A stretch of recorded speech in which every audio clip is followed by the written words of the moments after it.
नमस्कार, मैं जनमुक्ता श्रीओम गौतम। उत्तर प्रदेश की मिल्कीपुर विधानसभा सीट पर उपचुनाव की घोषणा कल चुनाव आयोग ने नहीं की और इसको लेकर तमाम लोगों ने बड़ी बड़ी बातें करना शुरू कर दिया, आरोप लगाना शुरू कर दिया भारतीय जनता पार्टी पर कि भारतीय जनता पार्टी और खासकर योगी आदित्यनाथ डर गए हैं हार से, इसलिए अयोध्या की मिल्कीपुर विधानसभा सीट पर चुनाव कराने का उन्होंने मामला टलवा दिया है चुनाव आयोग से कहकर। लेकिन अब इसकी जो बड़ी वजह है वो खुलकर सामने आ गई है। दरअसल इस सीट पर चुनाव इसलिए नहीं हो रहा है क्योंकि यहाँ पर जो विधायक चुने गए थे अवधेश प्रसाद समाजवादी पार्टी से, जो बाद में सांसद चुने गए, उन्होंने एक बड़ा फर्जीवाड़ा किया था। उस फर्जीवाड़े को लेकर सुप्रीम कोर्ट में एक केस पेंडिंग था और इसी वजह से चुनाव आयोग ने जब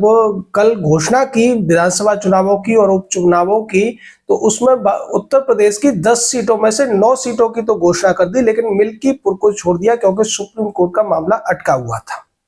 इसको लेकर जो प्रत्याशी मिल्कीपुर से हारे थे गोरखनाथ बाबा, उनके वकील रुद्र विक्रम सिंह ने बड़ा खुलासा कर दिया। रुद्र विक्रम सिंह ने बताया कि जिस तरीके की अफवाहें चल रही हैं कि भारतीय जनता पार्टी डर गई है, दरअसल वजह यह है कि अवधेश प्रसाद ने विधानसभा चुनावों के समय 2022 में जो हलफनामा दिया था, जो शपथ पत्र दिया था, वो फर्जी था। फर्जी होने की वजह यह है कि जिस नोटरी से सर्टिफाई करा के उस हलफनामे को जमा कराया गया था, उसका लाइसेंस ही खत्म हो गया था, वो रिन्यू नहीं हुआ था। और उस बिना सर्टिफाइड नोटरी से जो हलफनामा लगा दिया था अवधेश प्रसाद ने, होना तो ये चाहिए था कि अवधेश प्रसाद की सदस्यता खत्म होकर चुना हुआ उम्मीदवार बाबा गोरखनाथ को मान लेना चाहिए था। लेकिन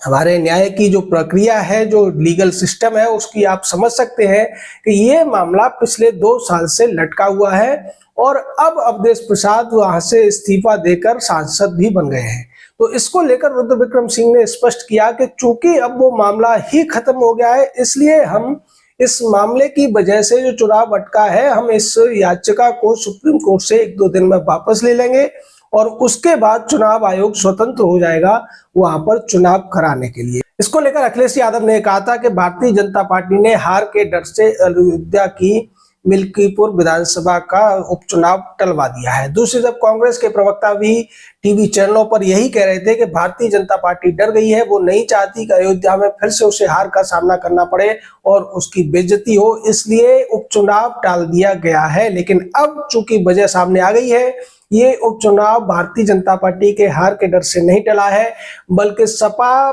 जो विधायक थे, जो अब सांसद बन गए, उनके फर्जीवाड़े की वजह से, फर्जी शपथ पत्र लगाने की वजह से, इनवैलिड शपथ पत्र लगाने की वजह से टला है। और ये टला है लीगल प्रोसीजर में जो देरी हुई है। अगर इसमें त्वरित कार्रवाई हुई होती,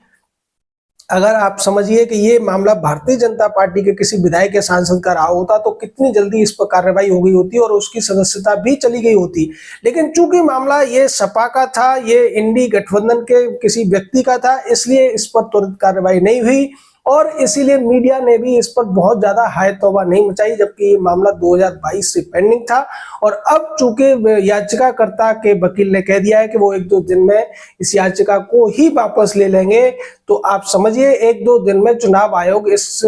सीट पर भी उपचुनाव की घोषणा कर सकता है, क्योंकि अभी काफी समय है। और 13 नवंबर को इन सभी विधानसभाओं की सीटों का उपचुनाव होना है। 47 सीटें हैं ये 15 राज्यों की, और साथ ही साथ झारखंड की भी जो विधानसभा सीट है उन पर चुनाव होना है, तो उनके साथ ही ये चुनाव भी करवा दिया जाएगा। लेकिन सच को कैसे छुपाया जाता है, कैसे तोड़ मरोड़ के पेश किया जाता है, कैसे अफवाहें फैलाई जा सकती हैं, ये आप इस संदर्भ से समझ सकते हैं। जय हिंद।